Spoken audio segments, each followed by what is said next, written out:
Good evening and warm welcome to all the participants. I take pleasure in inviting you to this 113th leadership conversation. This day, we are joined by Ms. Sangeeta Shankaran Sumesh.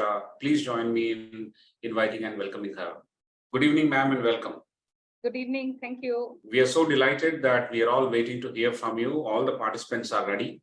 We will kickstart this with an introductory presentation. I will take about 5 minutes or so to introduce and then hand it over back to you. Allow me to share my screen, please. These are WiseViews leadership conversations held on Fridays. We are at 113th. The topic today is Get High, Coach Yourself for High Performance Leadership. This is handled by Ms. Sangeeta Shankaran Sumesh, as I mentioned just now.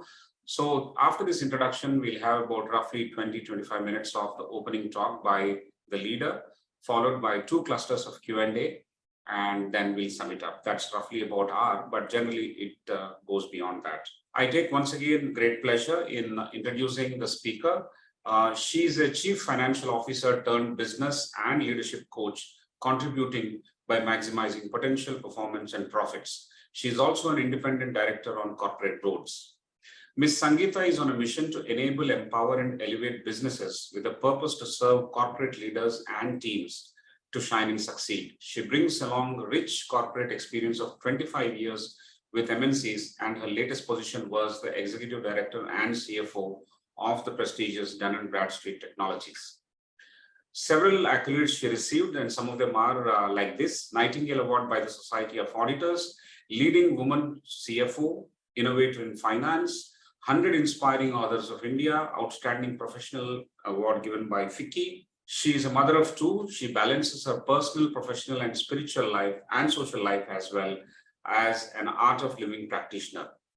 Ms. Sangeeta is a CA, management accountant, and completed executive education from the prestigious Harvard Business School. She is a credentialed coach from the International Coaching Federation, PCC, TEDx, and global professional speaker and best-selling author. Once again, welcome to you, ma'am. Thank you for agreeing to speak with us. Thank you. I will also take one more moment to introduce my esteemed colleague, Professor R. Prasad. He is the Director of Academic Wing. He brings with himself a rich experience of 3 decades. He was an entrepreneur, a corporate professional, and now an academic. He holds a BTech from IIT Bombay and a PGDM from IIM Kolkata. He published several books, articles, and presented papers in conferences in India and abroad. With this, I once again welcome you, ma'am, and we are eagerly looking forward to understand the concepts of high-performance leadership and in your own unique style, in the way you have mentioned in your book and various other forums where you have spoken. We are looking forward to learn from that and distill some lessons, how we can go back and apply in our own domains. Thank you and welcome. Thank you. Thank you so much. So my screen is visible. Audio needs to be enhanced a little bit, ma'am. Is it okay now? Yes. Yeah. High performance. Yes. And you can see my screen as well, right? Okay. Okay. So a warm, cool good evening to all the participants who are watching this. And it's a pleasure and delight. And thank you so much to Mr. Sudhakar Rao for inviting me, and to Mr. Prasad. So thank you so much. It's a delight to be here. So today I'm going to talk to you about Get High. You must be wondering what Get High is all about. So before I deep dive into it, I'd like you to answer this for me. Just think and tell me, how would you feel if you achieved something that you thought you cannot achieve? How would you feel if you are achieving something with great speed, efficiency, and finesse? How would you feel if you get consistently better at what you do? How does that make you feel? So go ahead and post it in the chat box on how these things make you feel.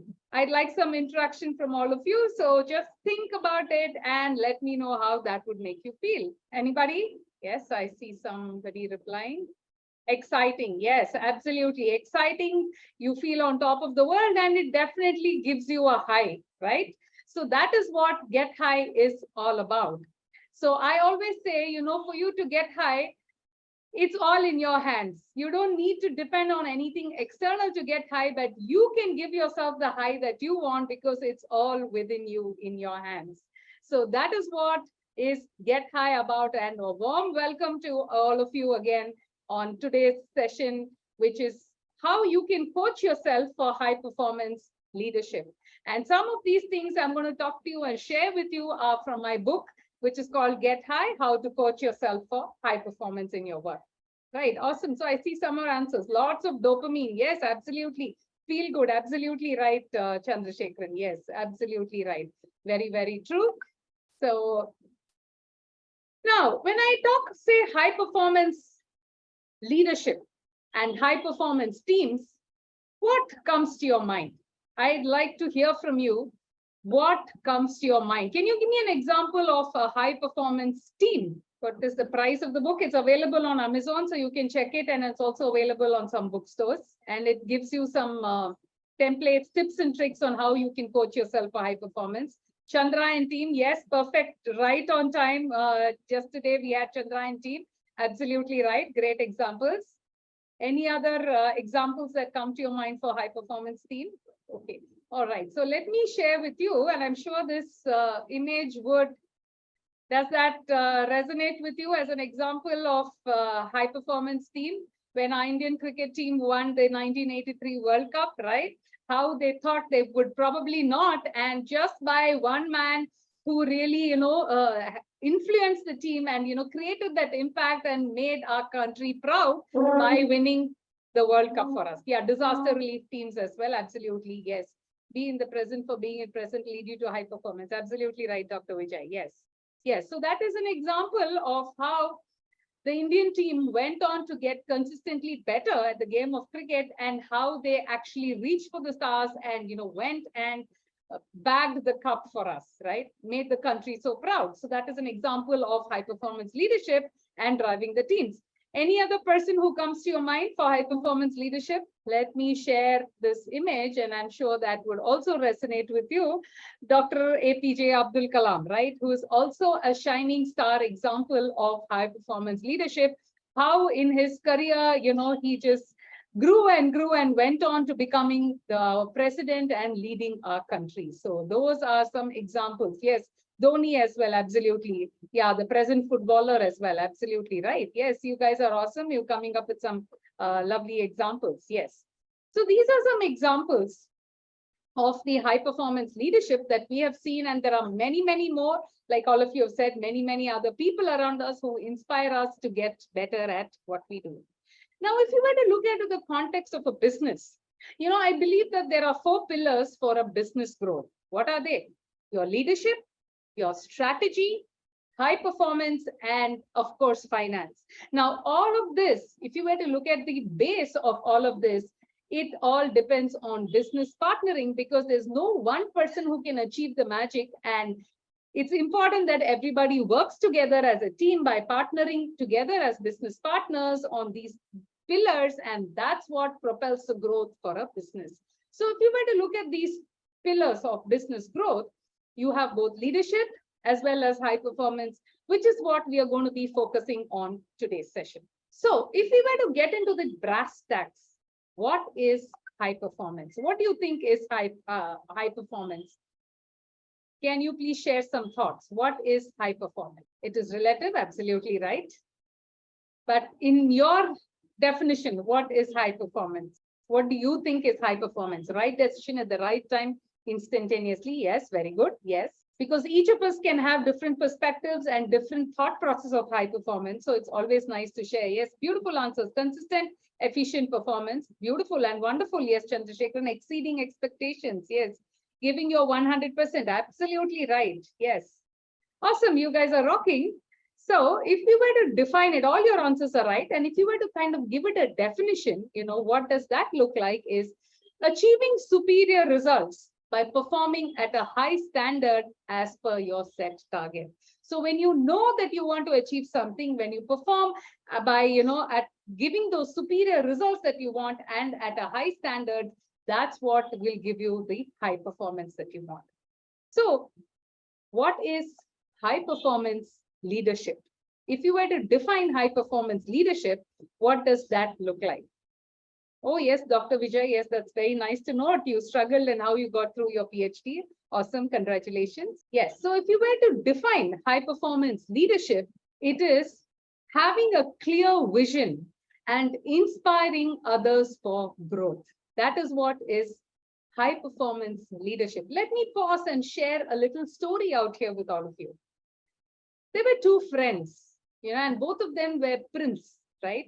And each of them had their own kingdom, and both of them went to the same master, and they were trained in martial arts and other princely matters.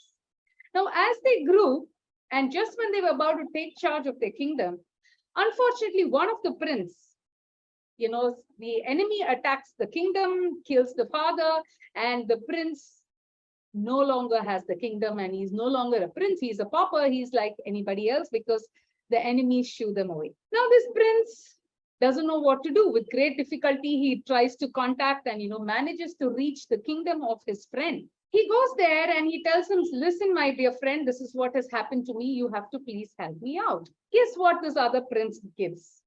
This prince tells him, all right, I do see your condition. What I can do at the most to help you is, let me give you 100 sheep, cattle, right? I give you 100 sheep and see how you can manage and survive for your future. So this guy says, okay, at least my friend is giving me this. Let me see how I can go about. So he takes the 100 sheep, takes them for grazing, and guess what? The wolves come and attack a lot of them, and he's not really able to take care of these, and most of them die. So after a few weeks, he goes back again to his friend and he says, oh, my friend, you know what? I have lost all the 100 sheep that you've given me. Can you please help me yet again? So the friend thinks, and this time he gives him 50 sheep. So you see, from 100 last time, he gives him 50. And guess what? Similar story. And again, after a few months, this friend comes back yet again to his friend, the prince, and he says, oh, my friend, I even lost the other 50 sheep that you gave me. Can you please help me yet again?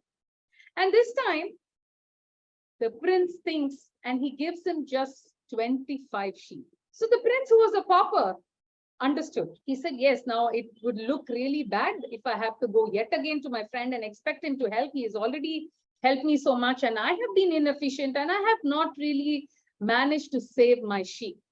So this time he takes great care of the 25 sheep. He studies, he looks how the wolves are attacking, so he tries to put a fence. He looks at the other shepherd and how they are maintaining, and then they're growing their cattle.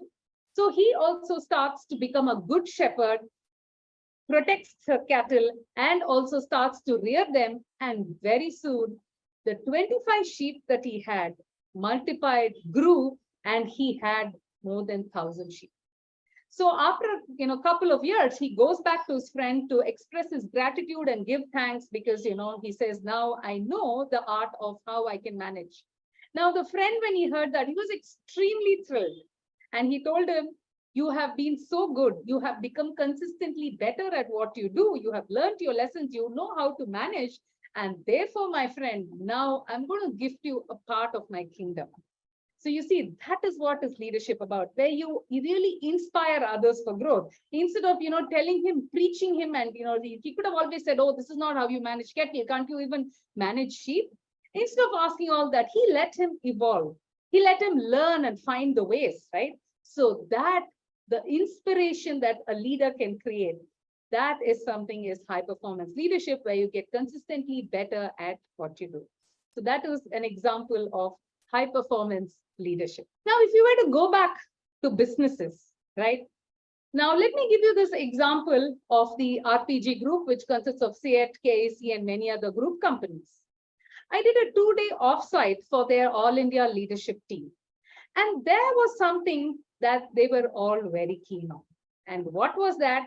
In order to drive the growth of the company, they said something is very important. And what is that? That is high performance leadership. Because they realized high performance leadership is something that can really propel the business to grow further. And therefore, they wanted all their leaders to be high performing leaders and build high performing teams. So how does one go about building high performance team. By the way, I'd like to know, is there anybody here who doesn't want high performance? Is there anybody who thinks, oh, no, I don't want high performance, be it for myself or for my teams or for my, in the work that I do or my business? Yes, absolutely. Nobody says no to high performance. In fact, I have given so many talks on high performance and I'm yet to come across even somebody who says, no, I don't want high performance. Yes, that's a great question. Does it lead to burnout? That depends on you, on how you manage yourselves, right? So we will look at that as well as we go along.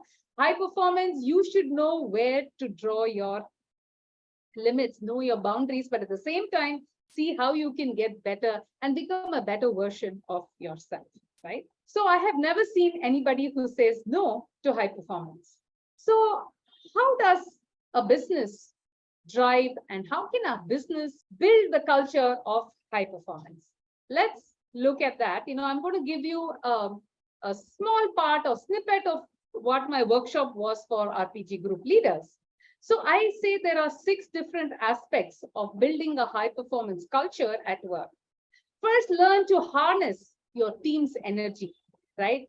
Get to your leverage on the strengths of your team. And it's not that just one person or a few people contribute, but as a team, if you want to build and win, you need to get everybody's energy from the team. And therefore, to be a successful high performance leader, you need to harness the energy of your team.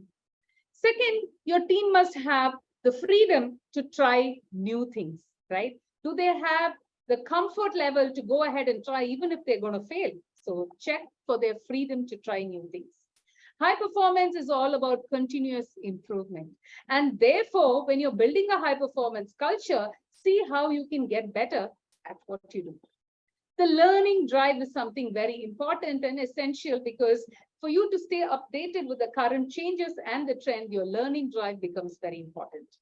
Emotional intelligence is the 5th thing. That's yet again something so important. And sometimes leaders tend to neglect it, but now I think a lot of people have understood the importance of emotional intelligence, and therefore that becomes yet another important aspect of driving high performance culture. Last but not the least is being outcome oriented.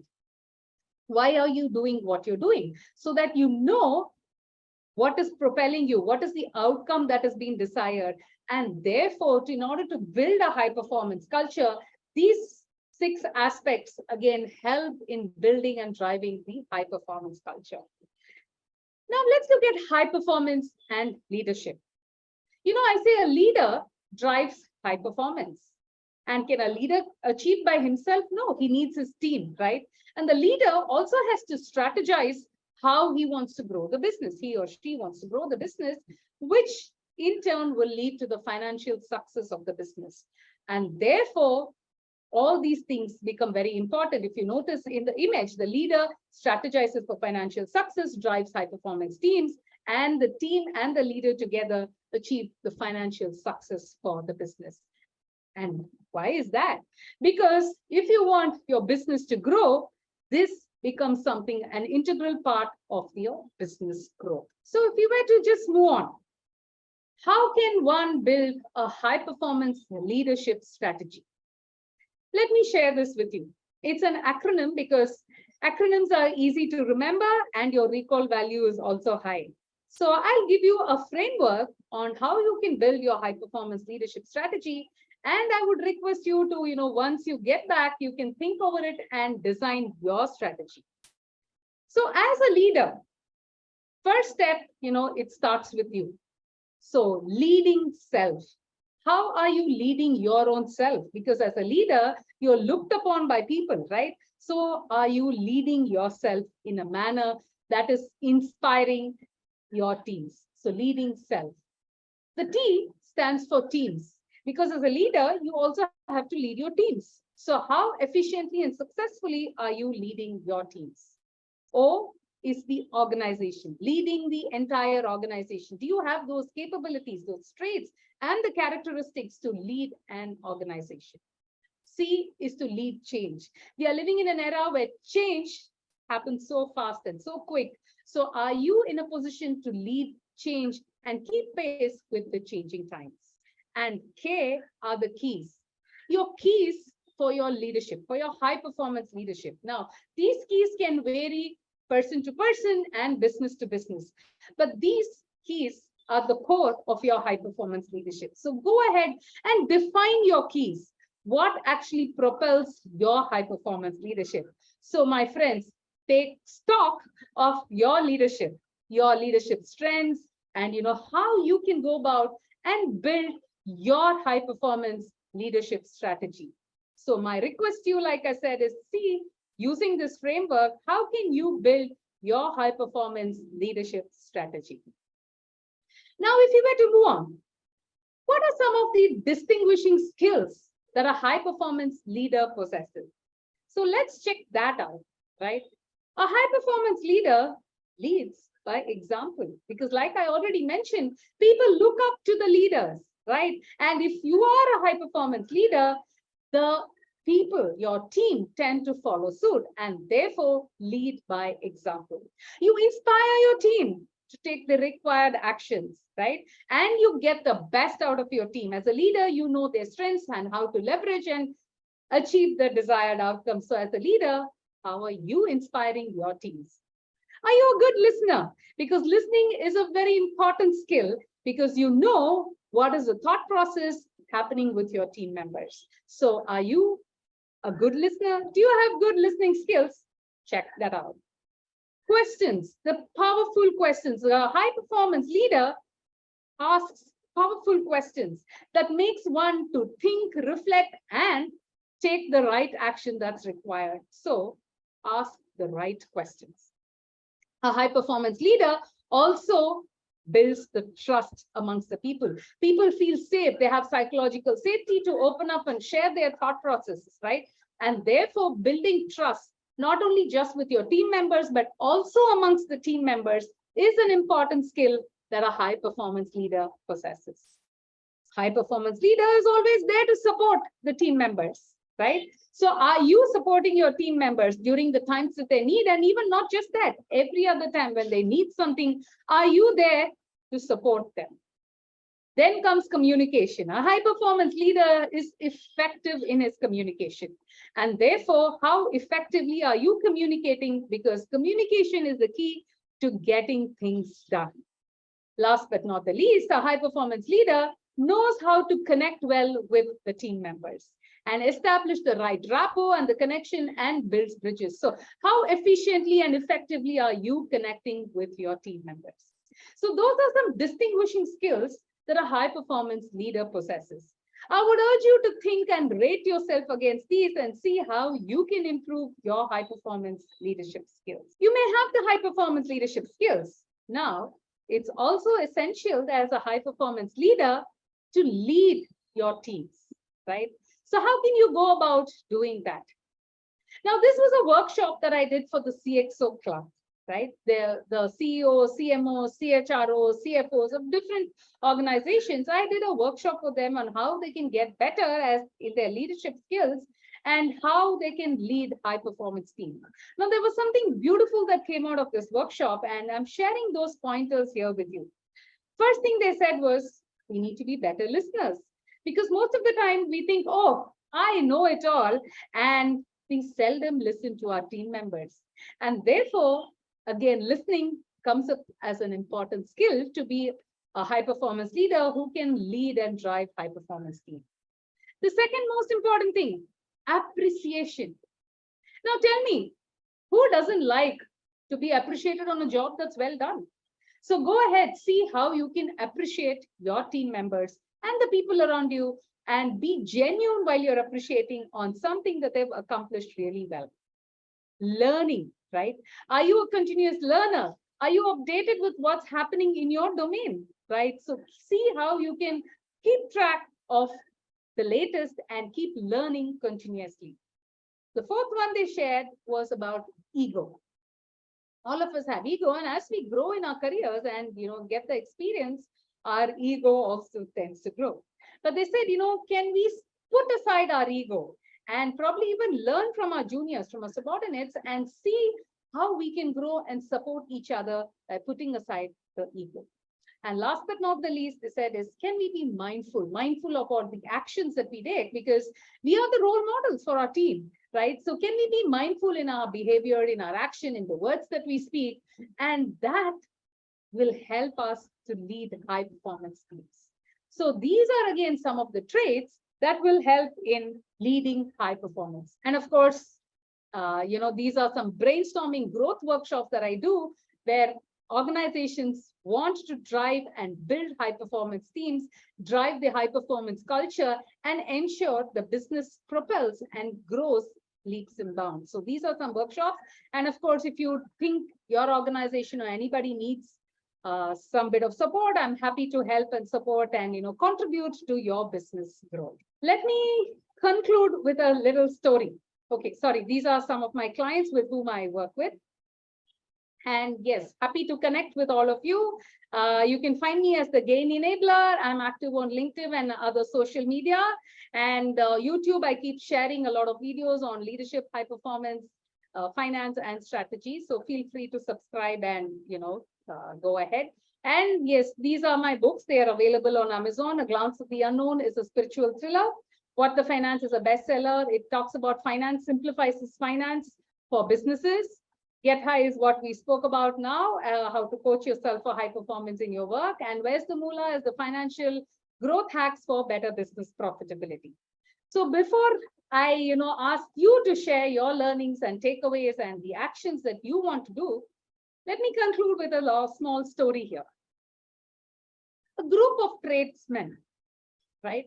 They had to cross a desert because they knew that there was some large amount of business that was waiting for them. Unfortunately, they lost their way. And they didn't know how to go about in the desert because it was very difficult for them to navigate their ways. Therefore, what they did, they took help of a guide who knew the desert and who could take them through. So the guide told them, my dear tradesmen, I can help you, take you all and cross the desert. I have the required camels that you want, which will take you through, but this is going to take you about 3 nights. During the day, it's very, very hot. And therefore, I wouldn't suggest that, we cross the desert during the day. What we could do is we could rest during the day and cross at night. So the leader of this tradesman agreed to that. And he thought what the guide said made sense. And therefore, what they did during the day, they rested. And during the night, they were crossing the desert. So the first 2 nights went pretty well. The third night, they had crossed almost 75% of the desert. They knew early morning they would have crossed the desert and reached. But the human mind, how it is. So the third night, everybody felt a little lethargic. They thought, oh, okay, we've already come. And because of the tiredness and everything, people slept. The guide, the leader, and all the tradesmen. So they were on top of the camel. And each camel, since they were not guided, the camels started going in circles. And guess what? In the morning when they woke up, they found out to their dismay that they were at the same place. They hadn't moved at all. So now all the tradesmen started blaming their leader. Said, you should have just woken up. You could have taken the responsibility. What is this now? We don't have enough water. We're going to be stuck here. What's going to happen to our lives, our families, our business? Everything is going to get doomed. And they start blaming the leader. The leader thinks, he wonders what to do. And then suddenly he notices a tuft of grass that was grown. So he realizes that, grass has to grow, there has to be some water. So he quickly goes and then, he realizes, and then he tells everybody in the group, he says, come, let's start digging because there must be water below. So everybody starts to dig, and couple of hours, there's no sign of water. So again, everybody starts to blame the leader. Oh, you don't know anything. We've wasted our time and energy and, we just again going to be left without any water. The leader again thinks, and he realizes, he puts his ear and then he could get the sound of water. And then they notice that there's a rock. So the leader asks the team members to again get to work and break the rock. And woof, they have a lot of water.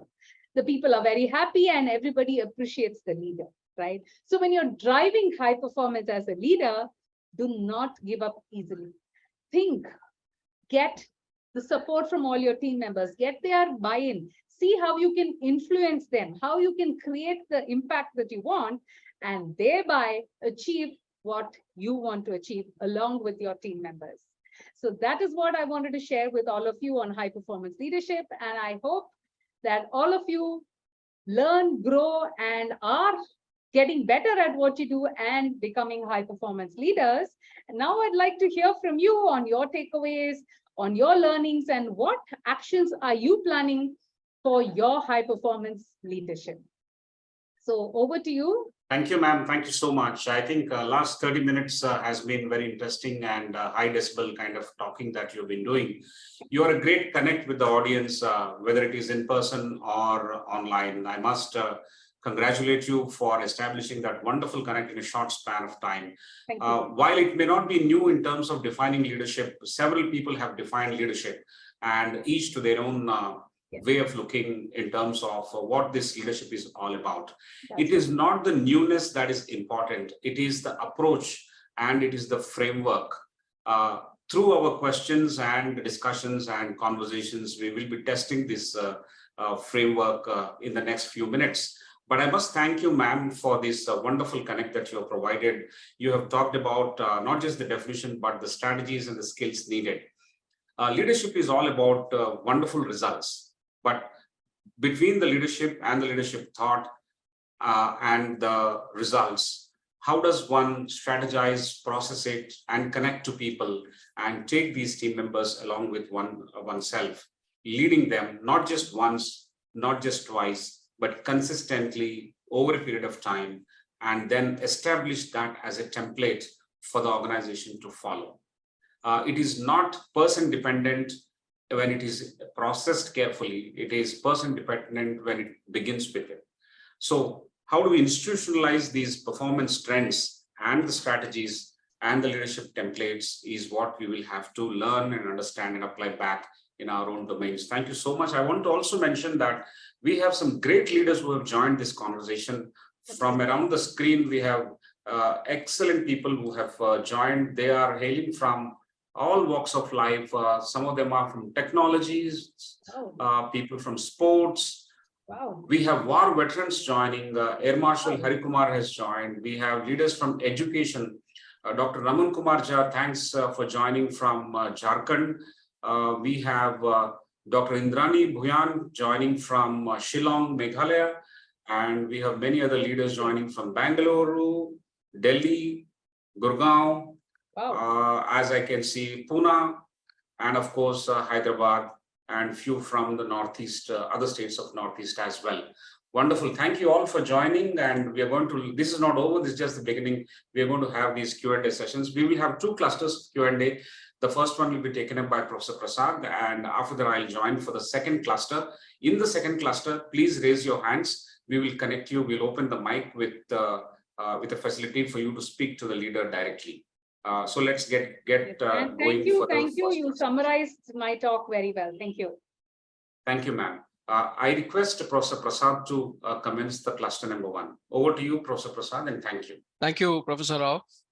And thank you, ma'am, for introducing this topic so beautifully. It is an evergreen topic and particularly contemporary today, given the kind of ambitions that we have as a nation. Yeah. And the kind of situation that we are in currently. So I'll start with a personal question. You have been a CFO and now you're a leadership coach. So what brought about this journey and how do you connect to it with respect to the framework that you have presented? Wonderful, wonderful question. Thanks for asking this. So for me, I've been in the corporate for 25 years, but I think about the last 5 years or so, I kept asking myself something. And what was that is I said, what is my purpose? And at the same time, I also realized, I said, if I could contribute to the success of one organization, how can I scale myself? How can I do more and see how I can contribute more? So this was the thought that was there in my head. And I was learning, I was evolving. So I was only trying to see how I could get better and, put together my experience, the coaching skills, what I had undergone as a coach, and with my background and everything, I said, what can I bring to the table? How can I value add and contribute and see businesses succeed? Because end of the day, I realized that's what I really wanted to do. And it was not like an overnight decision. It was very, very difficult for me, I must admit. And I kept evolving. I wasn't sure, but I knew this was what was my end destination. But the journey took some time. And, you know, after being in a corporate, it's not easy to give up the corporate job. So it did take quite some time. And I think, like I said, I evolved, I learned, and then I wanted to be sure that this was the path that I wanted to take. Yes. Fantastic, ma'am. 2 points which come out is, I think one is the impact that you wanted to make. You wanted to accelerate the impact that you wanted to make, which you saw in an organization. And the second, I think, is it aligned with your personal aspiration. Exactly. We move to the next question, ma'am. How do we understand an individual's hidden talent, hidden leader, the talent of leadership within the person? Yes, yes.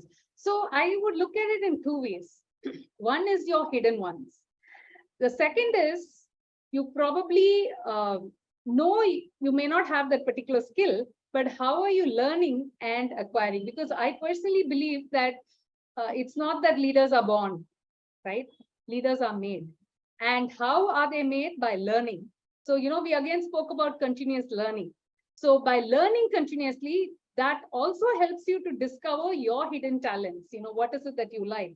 So how you could also uncover your hidden talents is reading more, talking to people, getting feedback from your people, right?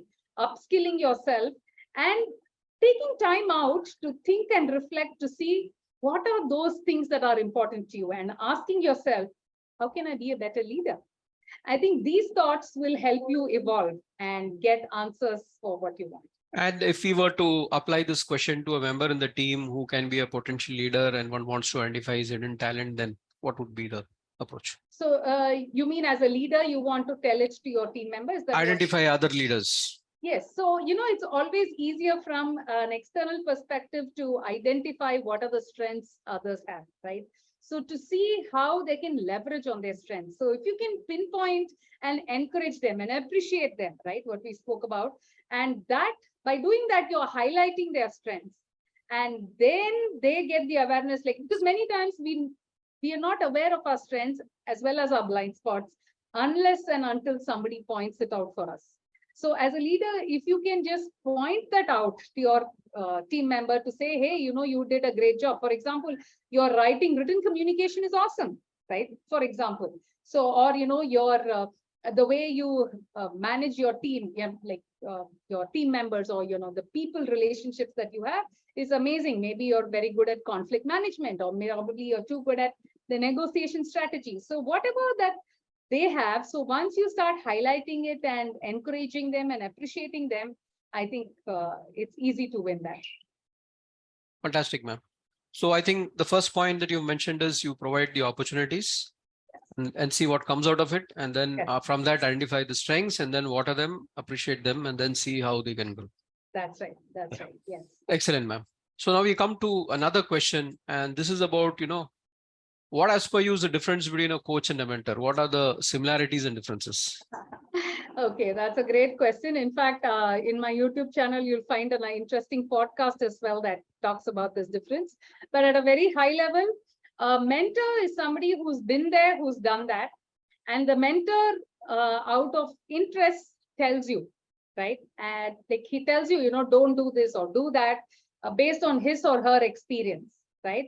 And normally, if you need to work with a mentor, the mentor needs to choose you, right? Mentor must be willing to accept you as a mentee because they realize that you have the capabilities and they will be able to contribute and help you grow. So that's what a mentor is.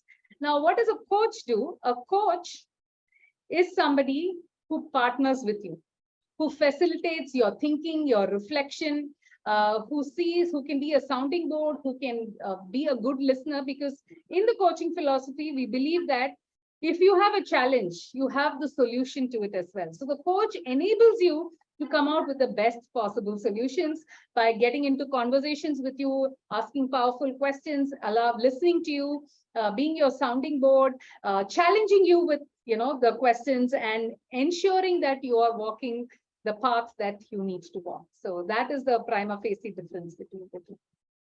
And going by what you said, there seems to be a lot of coaching which is needed for high performance leadership from the leader. Yes, absolutely. Yes, herself so I or do work with corporate leaders and all their teams as well on enabling high performance and enhancing financial growth as a coach on one-on-one sessions as well as group sessions I do. Fantastic, ma'am. There is a question on how do you identify your limitations? I mean, what are the ingredients of self-coaching? In a manner, you have said that, you mentioned that there. But if you have to identify your limitations and overcome the same, are there any points you'd like to come out with? Right. So I would look at it again, in two ways. One is, see, everybody has limitations, right? But are those limitations serving you or not? Right? Because there could be some limitations, but it may not help you. Whether even with that limitation, you can still go ahead and pursue and grow in whatever you're doing, right? For example, somebody may not be a very good speaker, a public speaker, for example, but they may be doing an amazing job. They may be an excellent person when it comes to writing, right? Or, it may not be relevant, to somebody, the kind of role that they're doing. Let's say, for example, a person is a digital marketer.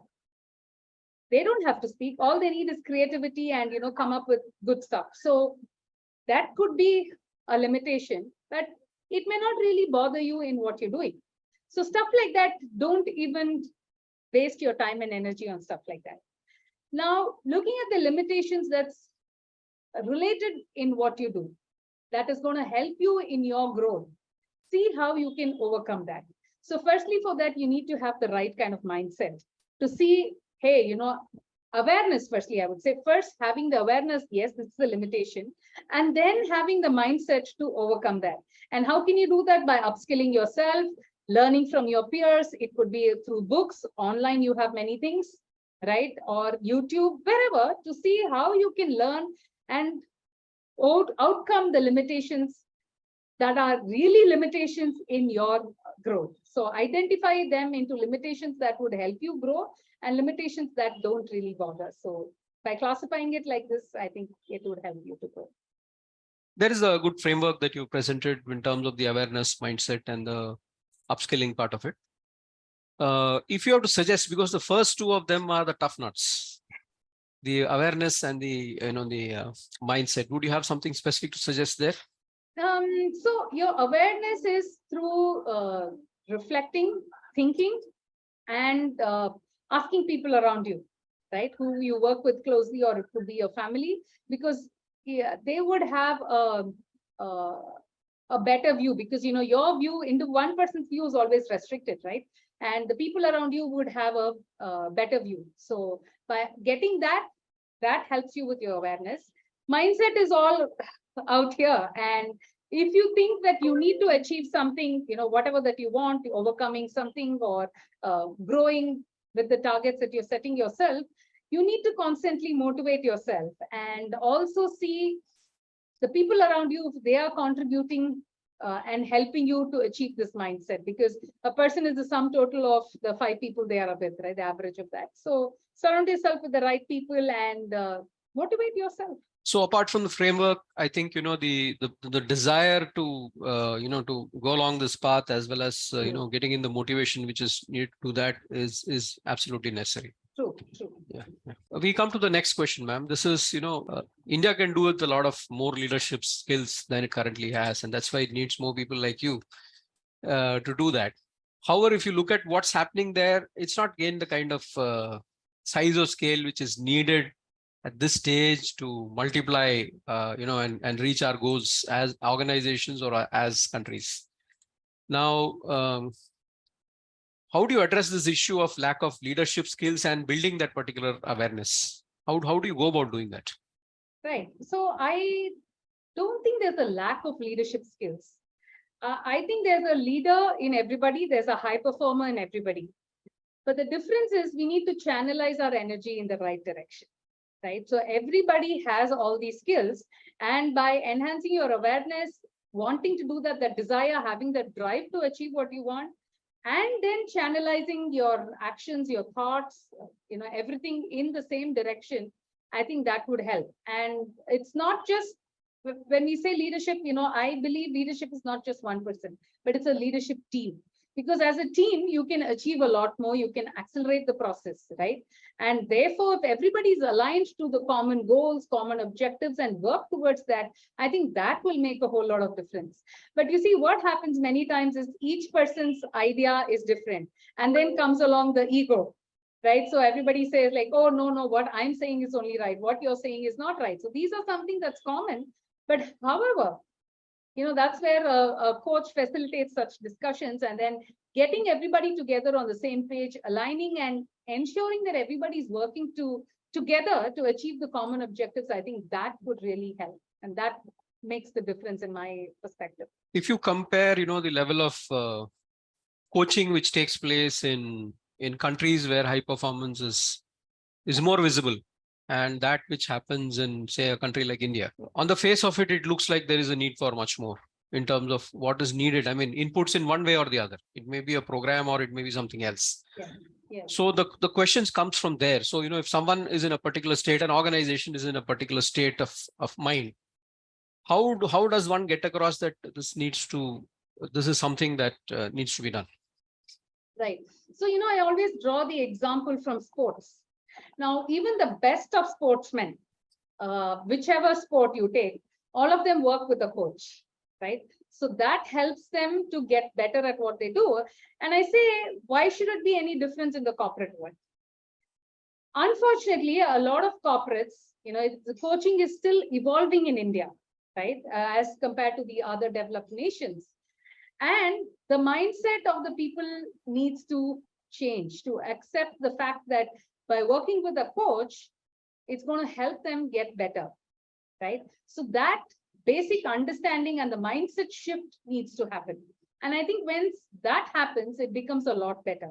And also from the coach's perspective, we say a coach works with somebody who's coachable. Because a lot of people say, oh, I am very good at, whatever I'm doing. Why do I need a coach? I am too good. If you have this mindset, then it doesn't help you grow further. You are good, there's no doubt, but can you get better, right? So to understand and to get better, that's when one needs to work with a coach. So this mindset shift, I think, is very important. And can you give a personal example where perhaps somebody who's had the other mindset, what did you do in order to get them over?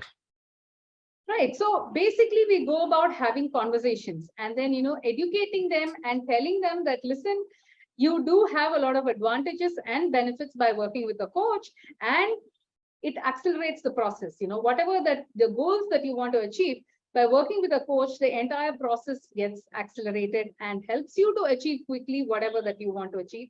And we share all the benefits with them. So once people are aware of it, right? Again, the awareness is important. So once they are aware of it and, show them some examples of how, leaders in Google have also worked with a coach in the US and a lot other organizations. So even Steve Jobs, for that matter, has worked with a coach. So when we give and share such examples, the mind opens up and they become more receptive to working with somebody as a coach.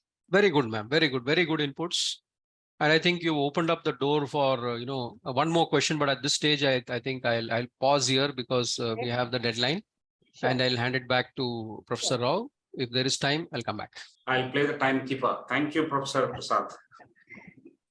Ma'am, it's very interesting, these initial opening remarks and the responses to these wonderful questions that you've made just now is setting the ground for understanding and deep diving into the world of high performance leadership. As we move forward, at this stage, we would like to understand one important difference or similarity.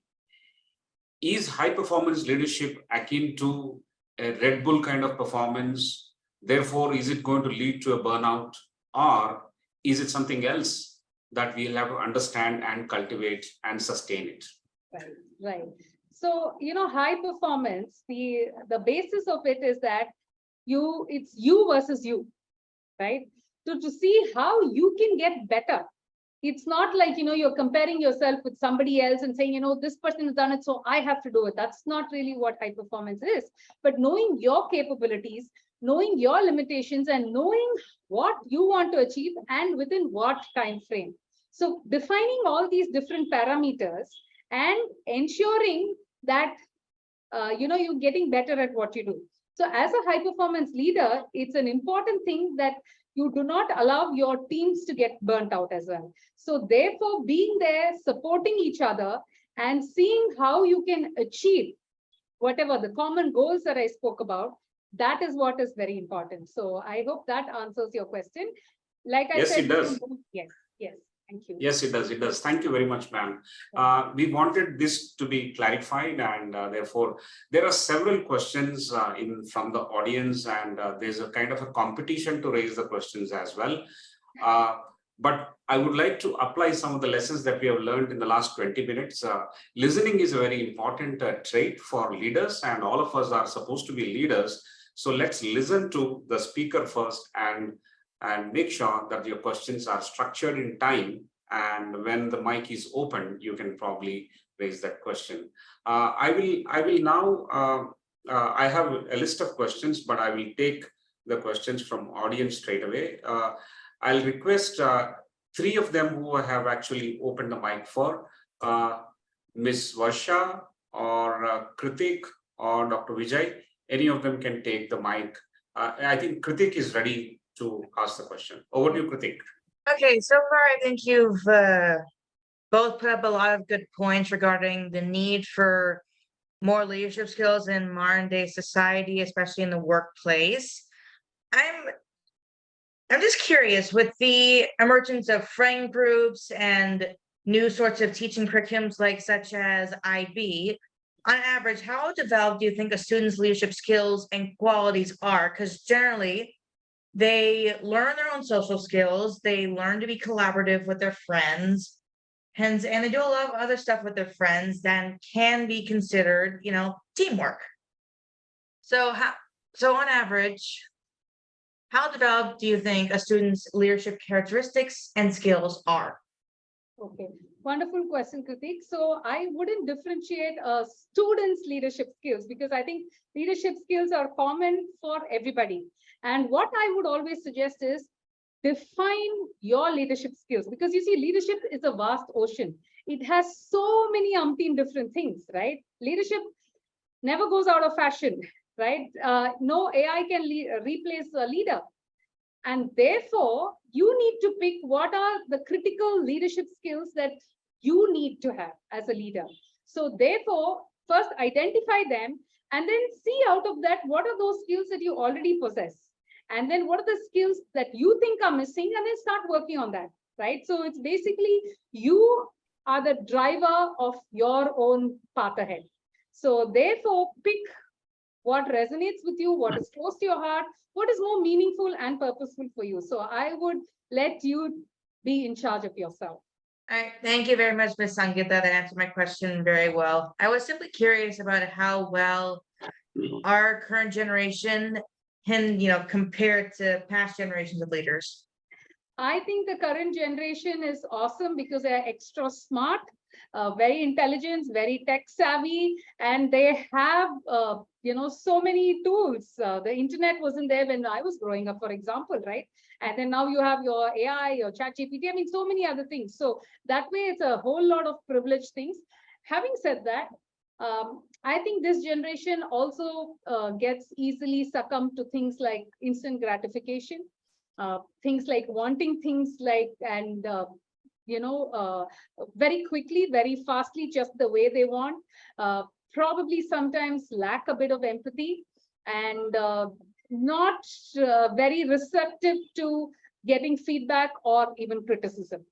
But if the present generation can identify whatever are their weaknesses, this is just my perspective, but I'm sure there will be a lot more positives and a lot more areas for improvement. But once those can be identified, and then as a collective, together as a team, if you work together and have the ability to overcome this, I think the future is really, really bright, because you guys are like amazing, rocking, so intelligent, so full of energy, so full of creative ideas. So I think you need to see how you can leverage on those things to achieve what you want. All right, thank you so much, Ms. Sangeeta, for sharing your perspective. And I think I agree with you. You pretty much outlined some major problems that younger generations have in the age of the internet and primarily social media, especially short form content?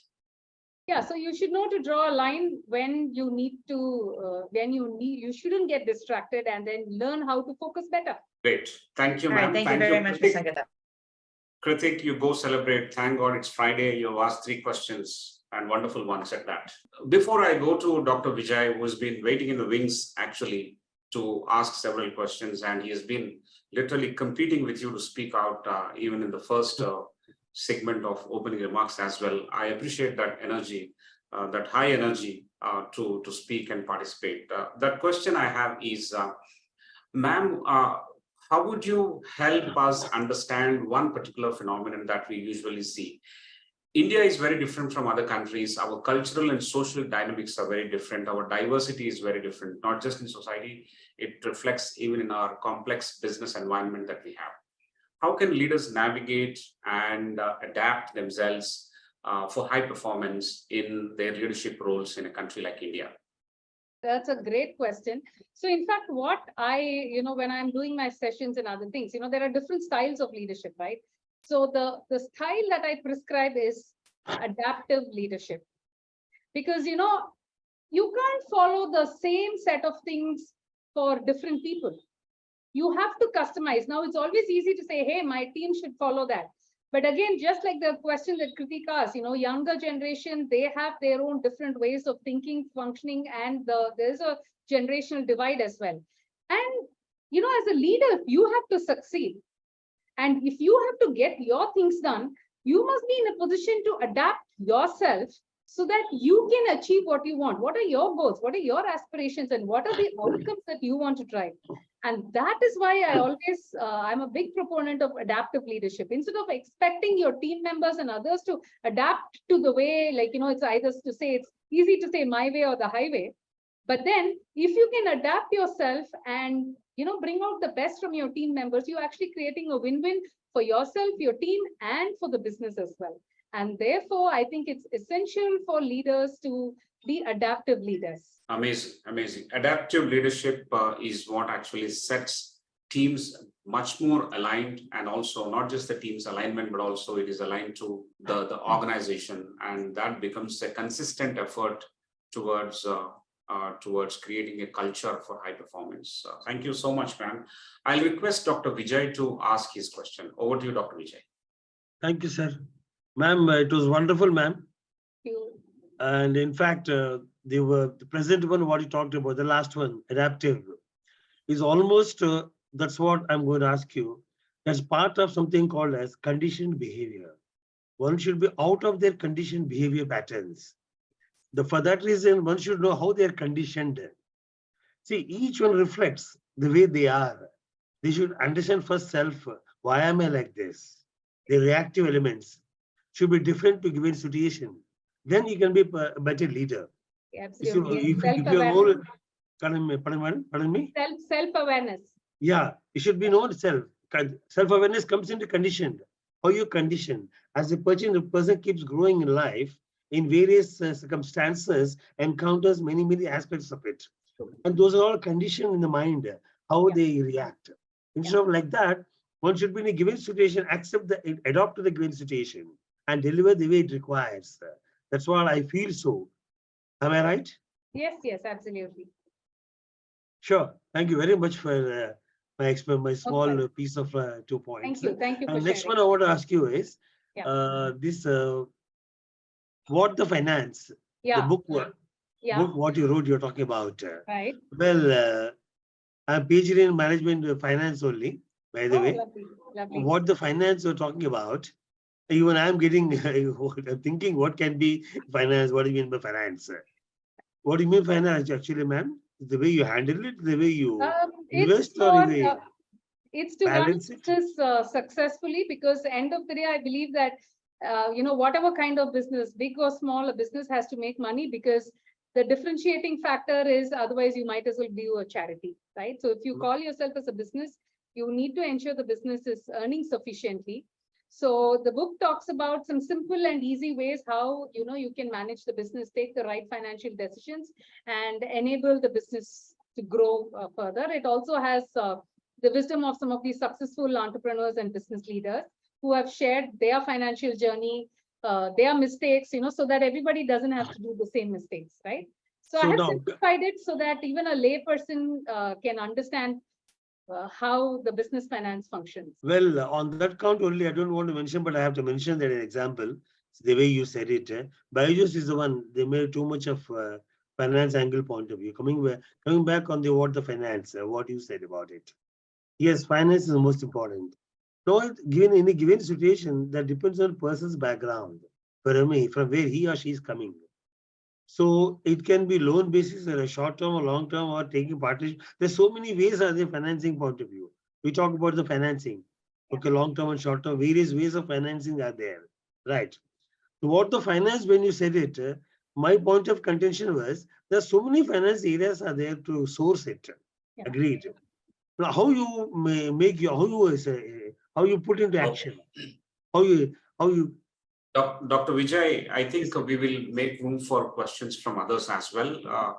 We'll share the email ID of the speaker and we can write questions on the other 3 books that are displayed out there. Where's the Moolah, WTF? so nice of you.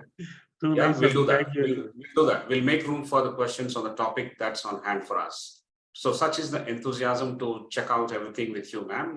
You have a great connect with the audience. That's what I've been mentioning since the beginning of this conversation. The question I have before I go to Dr. Raman Kumar Jha is that leaders often try and delegate responsibilities, but they become a kind of hostile when juniors perform better than them.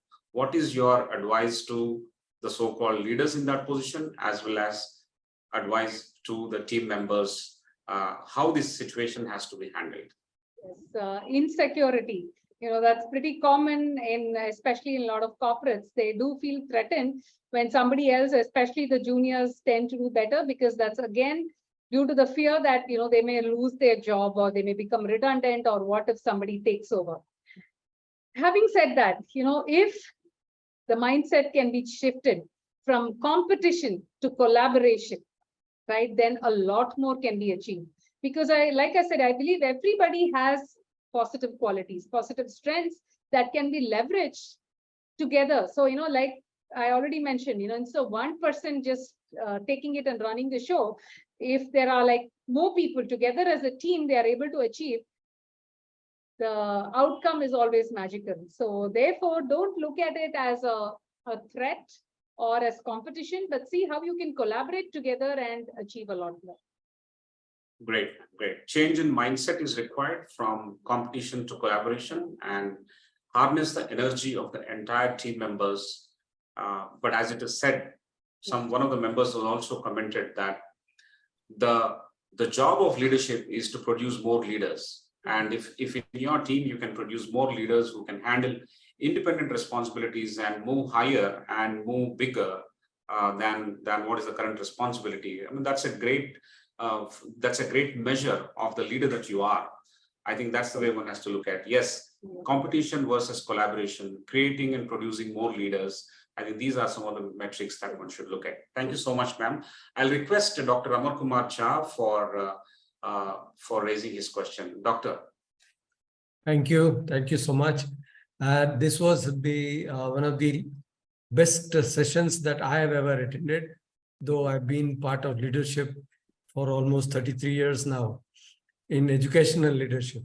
But one thing which is a common thread, which was striking all the way while you were speaking, was when you already become a leader, you're supposed to be matured or balanced, and you're supposed to make teams, and at the same time make a balance between the finance and the expenditure, all that you are expert in, I'm not. What comes to handy to me is my consciousness, my self-awareness, as you put it.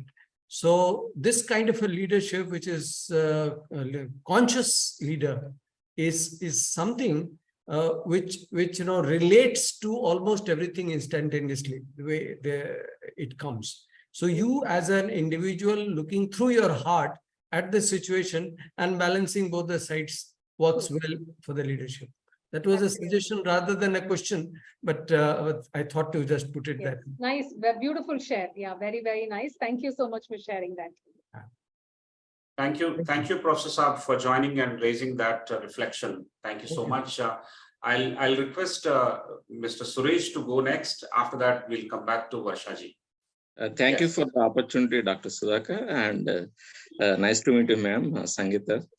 My question is pertaining to the before that you are the blend of finance and also the leadership. It's a deadly combination for the high performance. Now my question is, as a CFO, what exactly the high performance leadership is, and as an entrepreneur, what exactly the high performance leadership is? I'd like to know this, and also just give me an insight pertaining to the finance and the organizational values, culture, how we can balance. Yeah, thank you. Over to you.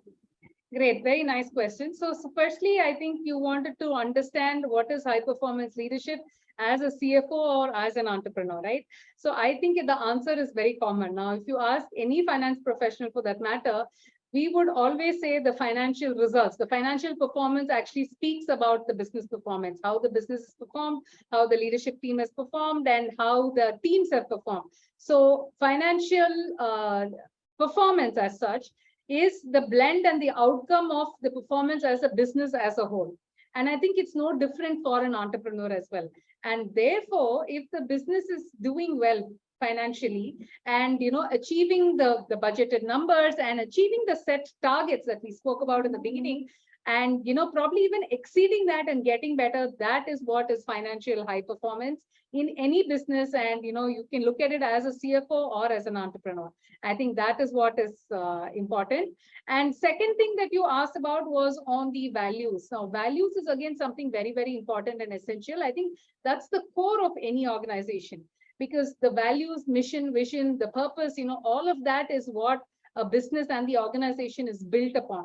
And you have to see how all these aspects of the business are inculcated in your leadership. So for example, in a business, integrity could be something that's very, very core, right? And therefore, as a leader of the business, are you ensuring integrity?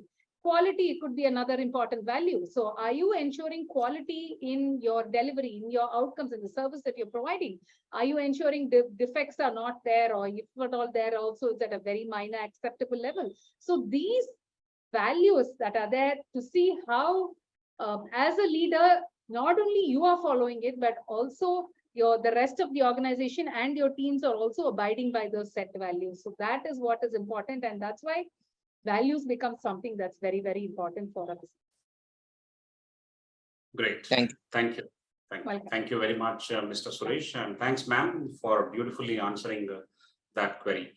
So leader is the custodian of values in the organization, and he or she makes sure that for teams together, for years together, for generations together, the organization stands. Individuals may transit, but the values are permanent, and therefore the results based on values will be a certainty, and there is a definite direction to it. And that's what leaders are supposed to leave their imprints on the DNA of the organizations. Thank you so much, ma'am. Now I request Varshaji for her question. Hi, ma'am. This is Varsha. I am doing my BBA third year. Okay. I'm still a rookie in this field, so I'm not sure what to ask. But then I would like to ask maybe a suggestion for the students who are yet to become leaders. Aspiring leaders. Yeah. Yeah. So you can also see, have role models. See who are the people you like as leaders, and what are those traits that they possess that you would like to work on, and build and strengthen yourself. It could be anybody. It could be somebody, your family member. It could be your neighbor. It can be your friend.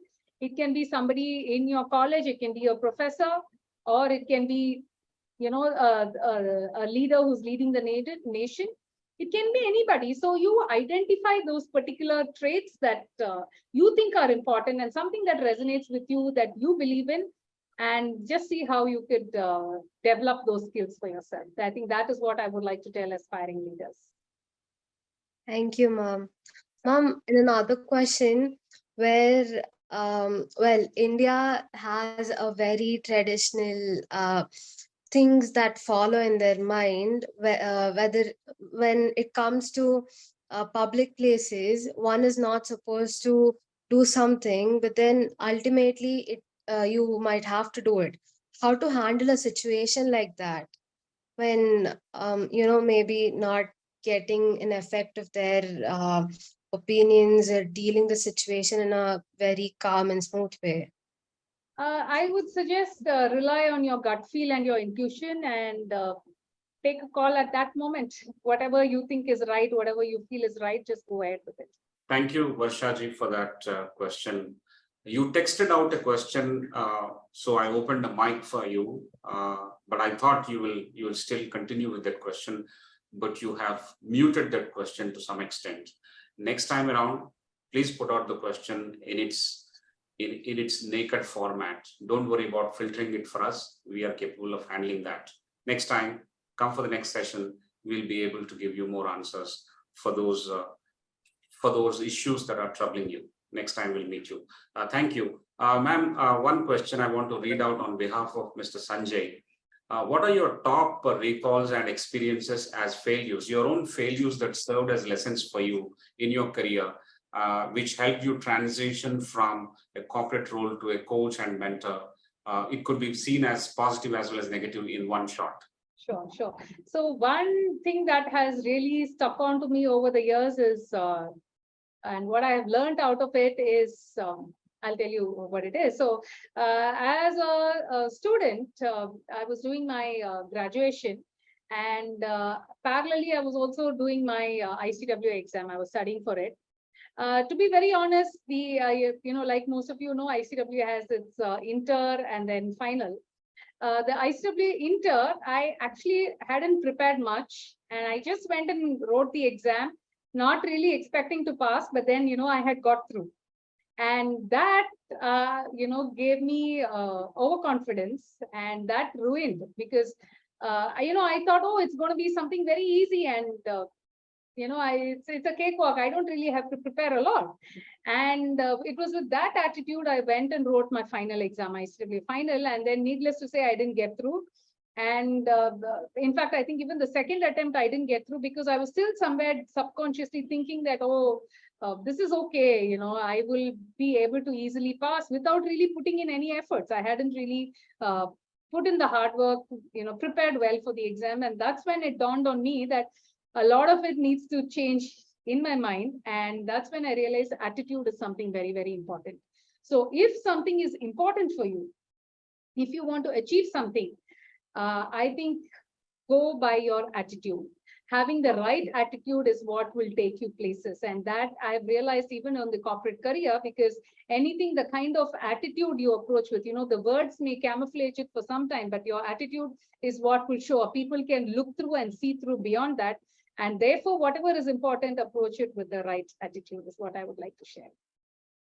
Thank you, ma'am. Your suggestion to have the right attitude helps you convert the hurdles, obstacles into your opportunities and strengths as you move forward. As in case of your own example of your career, the difficulties, the level of difficulties that you have faced in your examinations, and then thereby it providing some kind of toughness in you and the results that we are seeing. You are a very good CFO, and you are a very good leader as well. And someone was mentioning that it is non-traditional to see a CFO have all these characteristic features and traits of a good leader and an entrepreneur in you.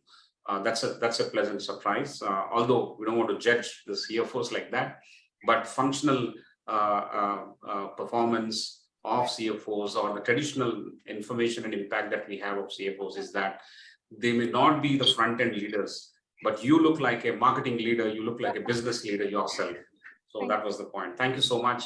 I'll request Anita ma'am to raise the question. Thank you so much, Ms. Sangeeta and Sudhakar already. I was unmuting and muting because I was traveling, so that I didn't want to disturb the flow. My question is, when you very well said that you are competing with yourself, and you got to step up every time. That yardstick would be different at different points of time. So somewhere I get into a tendency of self-judgment, although I find that I've been achieving that yardstick, holistically, whether it comes to my spiritual journey or my teaching profession into finance and doing the other relatable things at home, I find that I'm progressing better, but still I find that I'm limiting myself somewhere, all my potential. Yes. Right. So when we just go into such kind of pockets at times, so how would you handle? If you had a similar experience? That's my first question. Okay. Once you. Yeah, you're not alone in that, Anita. This is something very, very common, even among a lot of successful people, both men and women, and more so women. And this is called the imposter syndrome, right? And everybody tends to go through this at some point or the other in life, and that's quite normal. But you will have to go beyond being biased through your judgments. So your judgments, see, the judgments can be used positively or negatively. Positively to see how you can improve, and look at it from a third person's perspective, because if you were to look at your own self, it becomes a little difficult. But if you were to step aside and then take a call and then look at the reality, that will help you instead of just being biased or being overly judgmental. So you can look up on this imposter syndrome. It's there. Even a lot of successful leaders have gone through this. Some of them have even been open and they have shared about it. So you're not alone in that, but again, you will have to see how you can overcome them and use your judgments to your advantage. Thank you. Thank you, ma'am, for that. Thank you. Can I ask one more if time? Yes, go ahead, please. Go ahead. Yeah. As you were saying that when an organization achieves its financial results, that's a measure of a yardstick. Yeah. But in the perspective of ESG, the stakeholders are, taking a different call nowadays. It's not just the finance, but it's about taking the, governance as well as the sustainability measures to measure corporate performance. Right. So could you throw some light on that, please?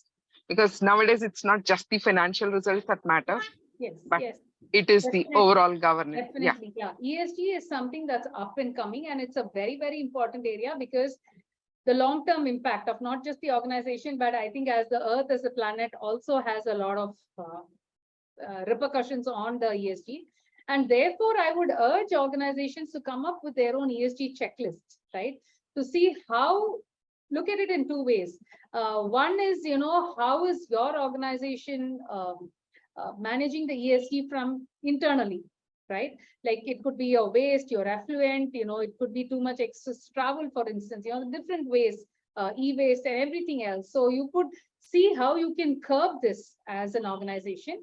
And two is to see how can you offset, because some amount of, all of what I said is bound to be there. If there's a factory, it's bound to have some, affluent things and all that. So you'll have to then see how you can offset it. For example, it could be plant more trees, or it could be river rejuvenation, or whatever it takes to kind of offset that. Maybe if you're, for example, in the paper industry, you're cutting one tree, can you go and plant 3 more trees?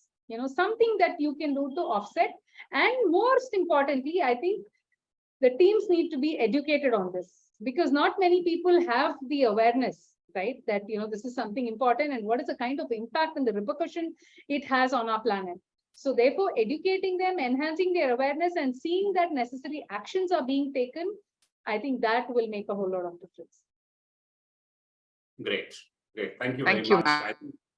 that focus on governance, environment, and the social goals. Aligning ourselves for sustainability in the long run is a very important measure of leadership goals. I think one is preparing oneself not for a commitment to an organization that one is working for, but also for the society that we are living in, for the planet on which we are surviving, and for the fact that we are going to bequeath this to the children and the next generations that are going to follow us. So such is the importance of the leadership. Thank you so much for highlighting that, ma'am. I have noticed that Mr. Arun Kaul wants to ask a question, but I will request him to wait. And I'll request Professor Prasad to come in now. Professor Prasad, I have a question for you. With your vast experience of handling multiple diverse teams and providing insights, a proven record of providing insights to micro teams and developing leadership at various levels across the length and breadth of this country, ICFAI has worked with varieties of locations, and a large part of the responsibility was handled by you in the recent past. What are your impressions and how some of these issues were handled by you? Any lessons for us with respect to insecurities among leadership at level 2 or level 3, imposter syndromes that you would have observed? How did you address it yourself? And what are some of the takeaways, say at least 1 or 2 takeaways for high performance leadership that you ensured when running such a large organization that you handled in the recent past? Professor Prasad. I think, some thoughts there. Things worked out positively. So, there is always a feeling that there may be something in it. So no one has to be humble. One doesn't know. But let me share what I felt during the journey. First is that everyone has leadership potential in them. The question is, okay, there may be a hierarchy, but at the end of the day, it's team play. So it's a question of knowing how to design that. And at the same time, working with people to ensure that that design has meaning and, it fructifies into something which is larger. And their understanding, I think what are the strengths of people and what they can be good at. I think that's extremely important. And it doesn't happen overnight. I mean, you give an opportunity and then you find that, something is working very well. Then sometimes you find it's not working very well. Then you'll have to sit and discuss, and you have to be very open and transparent. I mean, you can't just be positive all the time. Sometimes you'll have to tell upfront that this is what it is. So you'll have to tell it well, but you certainly have to share all those kinds of things. So this is one. The other is for people, the people who don't have that kind of confidence or I think you have to have more conversations with them. There are people who can, overcome that. But I think if there's somebody out there, it may be you or it may be somebody else. But if one has more conversations with them, I think people will kind of start accepting that, yes, there is something which is positive about them and that somebody else is acknowledging it. And that, this really works. I think those conversations help. But the bottom line is, I think we should always aim for people who can do things better than us, at least in parts. There are various parts in which various people can do better than us. So that, I think, is the starting point.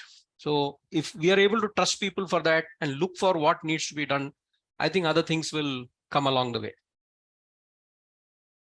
Amazing. Thank you so much. Wonderful, as ma'am is also trying to respond to that. The 2 buckets of takeaways that you've given is, one is to have a meaningful design to tap into the leadership potential that most of us have for working on what is called results, larger results. The second one you talked about is displaying that empathy for through conversations, for tapping into what is called creating awareness for themselves, so that they get to see the weaker side and also get to see what are the possibilities once that awareness is landed in their lap.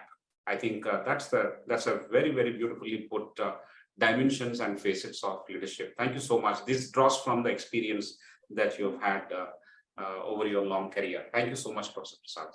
Yes, ma'am. Any reflection on that? Absolutely. I think he said it very well, and you summarized it very well too. So that is good. Yeah. Yes, ma'am. So we'll take one for the road from Mr. Arun Kaul. Over to you, Mr. Arun. Good evening, ma'am. This has been a wonderful session. I've been enjoying it a lot. My question, rather, it's not really a question. It's maybe I'm asking you for your opinion of what's happening in the real world today over there. My question is more about leadership styles. See, what I've seen in India is that leaders have this feeling that you have to use the stick, the rod, you don't spare the rod. Because if you do that, your team will go to sleep and not deliver results.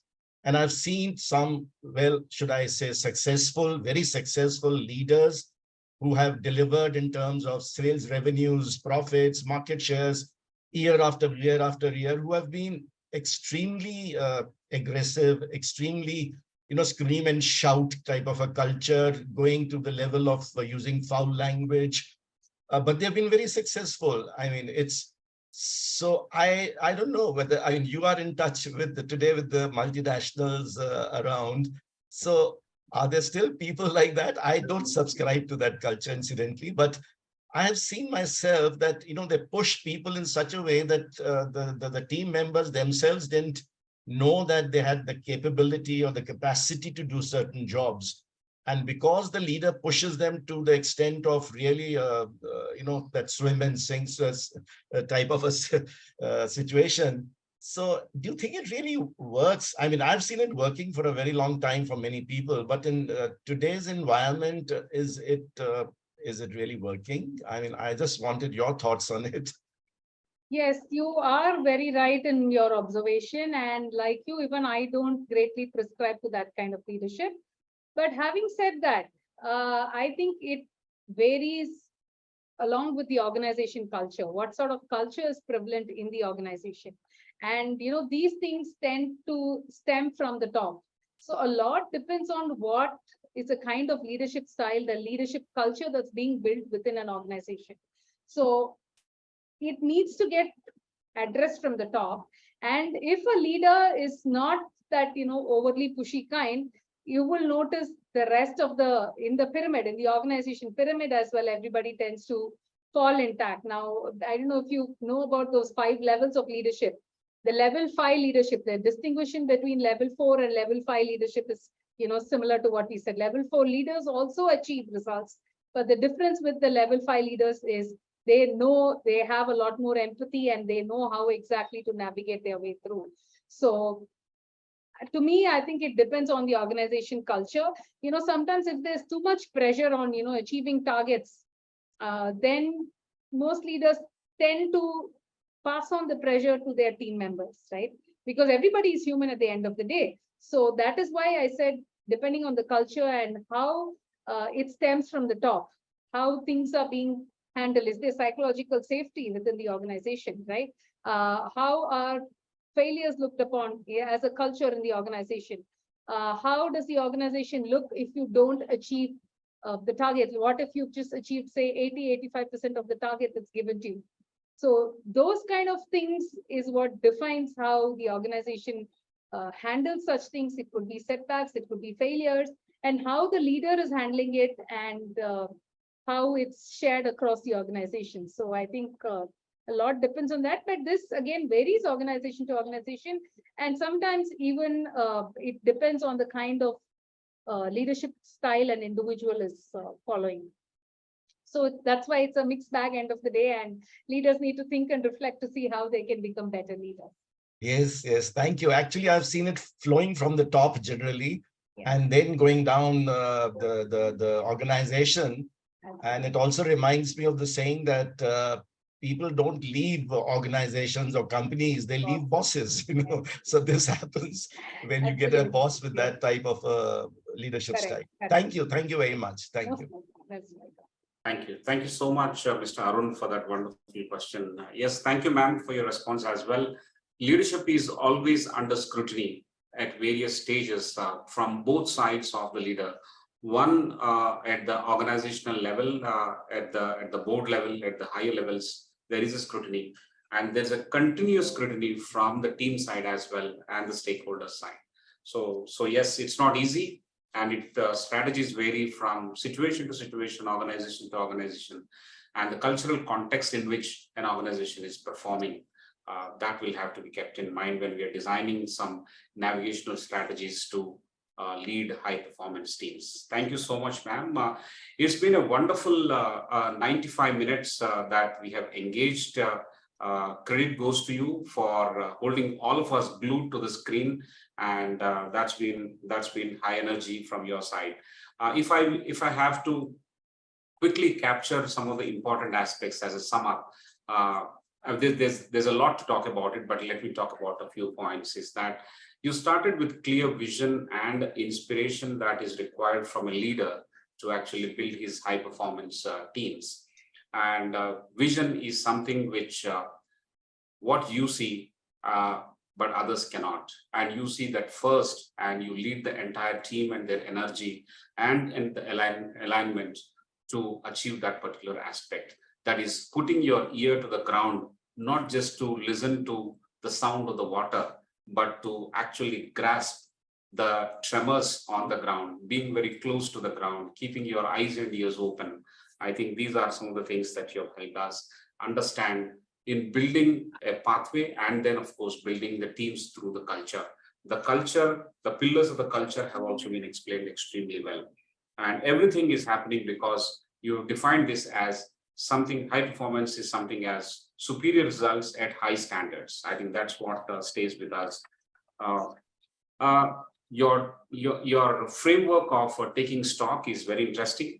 And that was tested with some examples through questions as well. And it is extremely useful to go and practice. Your years of experience and some of the lessons that you've drawn from your own sessions at various organizations, your clients, has given a great deal of one, clarity, and also a great deal of hope that in fact, through coaching and mentoring, we can build high performance teams. And there are skills that are required, there are strategies that are required, but these level 4, level 3 leaders can actually grow into level 5 leaders if they actually imbibe some of these strategies. Thank you so much. I'm sure I have not read the book, but I'm sure I'm going to read that book very soon.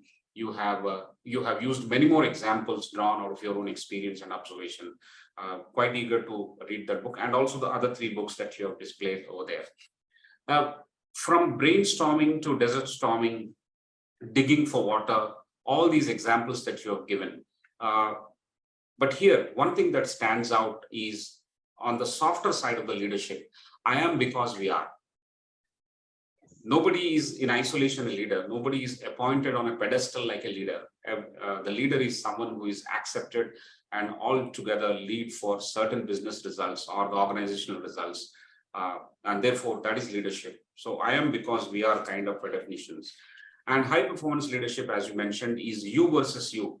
That is the definition. And it is not you versus others.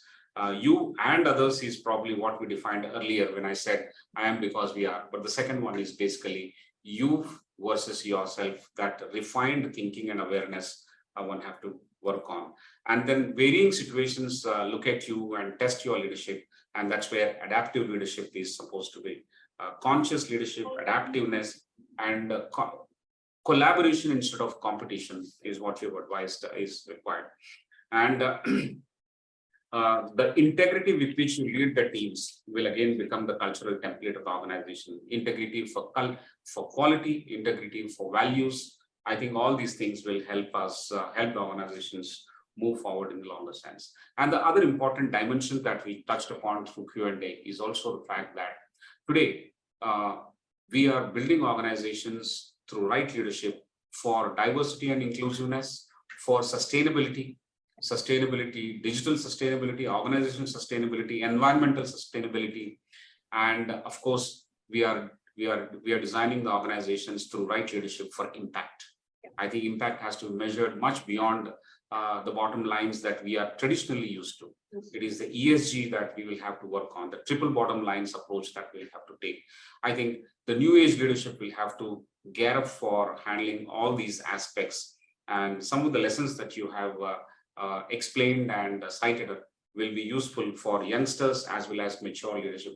A very important fact here is that if there are experienced people, employees and team members in the organizations, do they need mentorship? Yes, they all need mentorship, as you explained. Mentorship is something which we have to understand in the right perspective, like the way you have given an example of very good sportsmen, very good cricketers, for example, they also have a working relationship with a coach. So there's somebody who is outside the team, but in the bigger circle of the team, constantly traveling, working, just not playing, but mentoring the entire team. They're always on the ground, but not in the battlefield. I think that kind of mentorship will definitely help, and we can take a Q or two out of this and apply it in our own domains. As someone was asking, how can high performance leaders or leadership in management help political governance? Yes, political governance does not come in isolation. It doesn't come from nowhere. It comes from our own society. And our society is comprising of our offices, our institutions, our social organizations, so on and so forth. So if we have high performance leader concept understood carefully, I'm sure that will also transpolate to doing very well in other domains like politics or civil life and everywhere. So thank you so much, ma'am. We would like to have this conversation going with you. We have really enjoyed talking to you. As I said, credit goes to you. We will keep writing to you. I request you to share your PPT. We will make a summary and we'll publish that summary on our archives along with the edited video, and that will be there for those people who are interested in watching this video subsequently. A large number of them go back and look at the archives and they learn from it. We have a text summary as well as a video summary available for them to look at the entire conversation. We want to thank you on behalf of everyone here, all the leaders that have joined from various walks of life, on behalf of everyone at ICFAI, on behalf of Professor Prasad. Thank you so much for your time, energy and expertise in defining the HPL, high performance leadership. Thank you so much. Thank you. So ladies and gentlemen and friends, we will see you next week on 21st of July with yet another leader. Ms. Nupur Tiwari is going to talk about Ikigai's leadership techniques and lessons for us and how we elevate ourselves. Till then, keep following these 3-4 books that Ms. Sangeeta has mentioned. Over to you, Ms. Sangeeta, for the final word. Thank you so much. You are doing an amazing job. ICFAI and you, the Sudhakar ji, Prasad ji, all of you doing an amazing job, and it's no mean feat to be doing it, more than 100 episodes. That's really phenomenal, and sharing the knowledge and spreading the goodness. So keep continuing this high performance, and I wish you all the very best. Thank you. Thank you, ma'am. On this happy note, I wish all of you a very happy weekend too. We'll see you next week on Friday, July 21st. Thank you and good night.